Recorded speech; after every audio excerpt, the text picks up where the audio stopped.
UP police constable की तैयारी करने वाले सभी साथियों को मेरा नमस्कार। तो आई होप कि आप सभी लोग की तैयारी बहुत अच्छी चल रही होगी और कल यानी 27 दिसंबर पे से आपका फॉर्म भी ऑनलाइन होने लगेगा। तो इसमें जो फॉर्म ऑनलाइन होता है उससे रिलेटेड और उसमें उनकी एलिजिबिलिटी क्या होनी चाहिए, इन सारी चीज़ों को लेकर अक्सर कैंडिडेट्स के मन में डाउट रहता है। तो आज हम उसी सब चीज़ों को क्लियर करेंगे। तो आइए हम बताते हैं सबसे पहले कि आपका जो फॉर्म है वो 27 दिसंबर से ऑनलाइन होगा और जो इसका फॉर्म ऑनलाइन करने की लास्ट डेट है वो 16 जनवरी 2024 को होगी। और इसके अलावा अगर आपका एग्ज़ाम डेट की बात करें तो वो भी आपकी एग्ज़ाम डेट भी आ गई है, वो 11 फरवरी को एग्ज़ाम डेट दिया गया है। तो आप उसी डेट को मानते हुए अपनी तैयारी को बहुत अच्छे से करिए, क्योंकि अब आपके पास टाइम बहुत कम है। तो आपको बता दें कि जैसे कि बहुत सारे लोगों के मन में एक डाउट रहता है कि एग्ज़ाम को लेकर कि ऑफलाइन होगा एग्ज़ाम या ऑनलाइन। तो आपको हम बता दें आपका एग्ज़ाम जो है वो ऑफलाइन होगा और इसमें टोटल जो क्वेश्चन होंगे वो 150 क्वेश्चन आएंगे।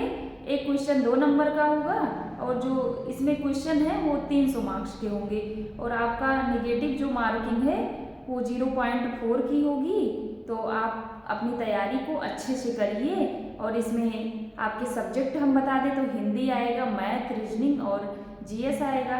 तो आपका जो हिंदी है इसमें 37 क्वेश्चन आएंगे और जीएस में आपका 38 क्वेश्चन आएगा। इसके अलावा आपका जो मैथ है इसमें आज तक अगर देखा जाए तो जितनी बार से इसका एग्ज़ाम हो रहा है उसमें 18 से 20 से क्वेश्चन ज़्यादा कभी नहीं आया है। तो आप मैथ में बता दें कि आपका 18 से 20 क्वेश्चन आता है। इसके अलावा अगर रीजनिंग की बात करें तो आपका सबसे ज़्यादा क्वेश्चन जो है वो रीजनिंग से आता है, 55 क्वेश्चन। तो आप इन सब चीज़ों को देखते हुए सारे सब्जेक्ट को लेकर आपके पास जिस तरह देखा जाए तो टाइम कम है, तो आप कोशिश करिए कि पर डे सारे सब्जेक्ट को पढ़िए। इसके अलावा जैसे कि आप फॉर्म तो ऑनलाइन कर देंगे, इतने क्वेश्चन आएंगे, तो जैसे बहुत सारे लोग होते हैं कि फिजिकल को लेकर टेंशन में रहते हैं। तो इसके बाद अगर जैसे आप रिटन एग्ज़ाम क्वालिफाई कर लेते हैं तो जो कैंडिडेट पास हो जाते हैं तो उसको हम बता दें कि उसमें 2 से ढाई गुना बच्चों को बुलाया जाता है डॉक्यूमेंट वेरिफिकेशन और नाप तौल के लिए।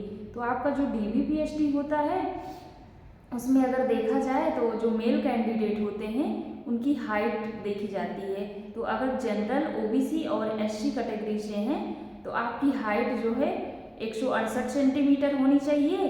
इसके अलावा अगर आप एसटी कैटेगरी से हैं तो आपकी हाइट 160 सेंटीमीटर होनी चाहिए। और अगर बॉयज़ में देखा जाए तो चेस्ट की नाप भी होती है, जो अगर आपकी चेस्ट की नाप देखा जाए तो 79 सेंटीमीटर मांगी जाती है और फुलाने के बाद 84 सेंटीमीटर। और एसटी कैटेगरी से हैं तो उसमें भी 5 सेंटीमीटर की छूट मिलती है।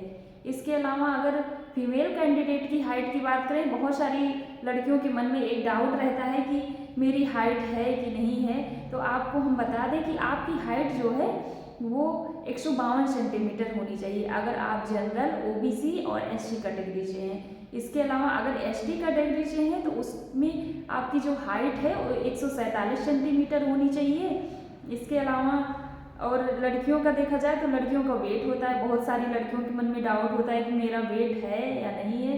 तो आपको हम बता दें कि आपका वेट जो है वो 40 केजी से कम नहीं होना चाहिए और ज़्यादातर लोगों का इतना होता भी है। तो आपको हम बता दें 40 केजी होनी चाहिए आपका वेट, इससे कम नहीं होना चाहिए। इसके अलावा अब ये आपका सेकंड स्टेज हो गया डीवीपीएसटी। इसके अलावा थर्ड स्टेज में क्या होता है, आपका पेट यानी फिजिकल एफिशिएंसी टेस्ट, जिसमें आपका रनिंग होता है। तो आप रनिंग के लिए हम बता दें कि जो बॉयज़ होते हैं उनकी रनिंग होती है 4.8 किलोमीटर की और इसमें टाइमिंग कितना होता है, तो टाइमिंग हम बता दें आपका इसमें 25 मिनट में कवर करना होता है। और फीमेल कैंडिडेट की बात करें तो उनको 2.4 किलोमीटर रनिंग करनी होती है 14 मिनट में। इसके अलावा आप अगर रनिंग में क्वालिफाई हो जाते हैं तो आपका मेडिकल होगा, इसके बाद आपकी ज्वाइनिंग हो जाएगी।